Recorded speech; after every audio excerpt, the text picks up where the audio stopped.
Qattiq shotkada tishlarni yuvish tishlarni yaxshiroq tozalaydi. Qo'shilmayman qattiq shotka emalni qirib, milklarni qochirtirib yuboradi. Undan ko'ra o'rta yumshoqlikdagi shotkani olinglar va to'g'ri texnikada tozalang, foydasi ko'p. Implant ustiga tish qo'yish uchun 6-7 oy ketadi. Yo'q, qo'shilmayman. Hozirgi protokolda 2 oy yetadi. Agar suyak o'stirilsa 6-7 oy kutsa bo'ladi. Vinir qo'ydirib, danipsda chaqsa bo'ladi. Yo'q, qo'shilmayman. Sababi vinirlardan noto'g'ri foydalangan hisobga sinib ketishi mumkin. Implantni faqat 60 yoshgacha qo'ysa bo'ladi. 60 dan keyin sog'liq umuman ko'tarmaydi. Qo'shilmayman. Hozir 100 yoshgacha bemalol qo'ysa bo'ladi, agar jiddiy muammolar bo'lmasa. Briketdan ko'ra aligner yaxshi. Nisbatan qo'shilaman, estetika va tozalash uchun qulay bo'lgani uchun, lekin sложный situatsiyalarda breket yaxshi ishlaydi. Tish oqartirib kofe ichsa bo'ladi.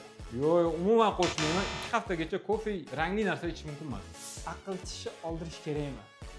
Qo'shilaman, agar u muammoli vaziyatda bo'lsa, ya'ni yiringdasa, doimiy infeksiya bo'lsa, olish kerak. Tishga oid foydali ma'lumotlarni o'tkazib yubormaslik uchun nima qilish kerak? Albatta, men sahifamga obuna bo'lishingiz kerak, chunki men foydali va kerakli ma'lumotlar bilan bo'lishib boraman.